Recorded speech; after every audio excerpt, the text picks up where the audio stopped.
അവിടെയെല്ലാം ഇത്തരത്തിലുള്ള വിവിധങ്ങളായ കേസുകൾ എടുത്തുകൊണ്ടിരിക്കുകയാണ്. ഡൽഹി ആസ്ഥാനമായിട്ടുള്ള ക്രിസ്ത്യൻ കൾച്ചർ ഫോറം അന്വേഷിച്ചിരുന്നു.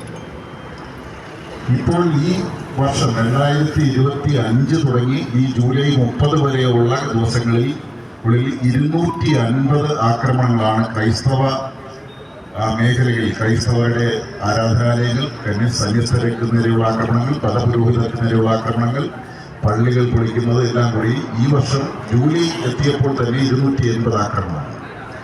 2024 രേഖപ്പെടുത്തിയിട്ടുള്ളത് 743 ആക്രമണങ്ങളാണ്. 2023 716 ആക്രമണങ്ങളാണ്. അതായത് ക്രമാനുഗതമായി കൂടി വരികയാണ് ഈ ആക്രമണങ്ങൾ. കഴിഞ്ഞ 10 വർഷത്തെ കണക്കാണ് എടുത്തിട്ടുള്ളത്. അതിന് മുമ്പും ഉണ്ട്. അതിന് മുമ്പ് നമ്മളെല്ലാം ഞെട്ടിപ്പിച്ച സംഭവമാണ് ഒഡീഷയിലെ ഗ്രഹാം സ്റ്റെയിനും അദ്ദേഹത്തിന്റെ ഭാര്യയും 2 പിഞ്ചു കുഞ്ഞുങ്ങളെയും ഒഡീഷയിൽ അതിനിഷ്ഠൂരമായി ചുട്ടുകരിച്ചു കൊന്നത് തീ വെച്ചിരിക്കുന്നതാണ്. അങ്ങനെ തുടങ്ങി ആക്രമണത്തിന്റെ രീതി എവിടം വരെ എത്തി എന്ന് ചോദിച്ചാൽ ആൾക്കൂട്ട ആക്രമണങ്ങളാണ്. എങ്ങനെയാണ് ഈ ആൾക്കൂട്ട ആക്രമണങ്ങൾ ഇത്ര കണ്ട് വലിയ തോതിലുള്ള ഭീഭത്സമായ നിലയിലേക്ക് മാറുന്നതെന്ന് ചോദിച്ചാൽ വെറുപ്പ് ഓരോ മനുഷ്യനോടും സൃഷ്ടിച്ചെടുക്കുന്നതിന്റെ ഫലമായിട്ടാണ്.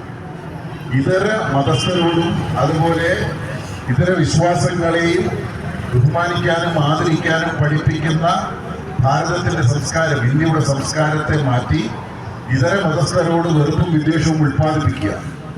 അങ്ങനെ ഉൽപ്പാദിപ്പിക്കുന്നതിന്റെ ഫലമായിട്ടാണ് അവർ ഈ സന്യസ്തരായിട്ടുള്ള ആളുകളായാലും മതപുരോഹിതന്മാരായാലും. ഞാനിപ്പോ കഴിഞ്ഞ വർഷം പാർലമെന്റിൽ ഉണ്ടായിരുന്നപ്പോൾ ഡൽഹിയിലെ ചാപ്പലും ഡൽഹിയിലെ ഒരു പള്ളിയും ഇതെല്ലാം ബുൾഡോസർ വെച്ച് ഇടിച്ചു നിരത്തിയാണ് രാത്രി. ഞങ്ങൾ പാർലമെന്റ് മെമ്പർമാരെല്ലാവരും കൂടി അവിടെ പോയിരുന്നു. അവിടെ ചെന്ന് അച്ഛന്മാരെയെല്ലാം കണ്ട് സംസാരിച്ചപ്പോൾ ഇത് അനധികൃത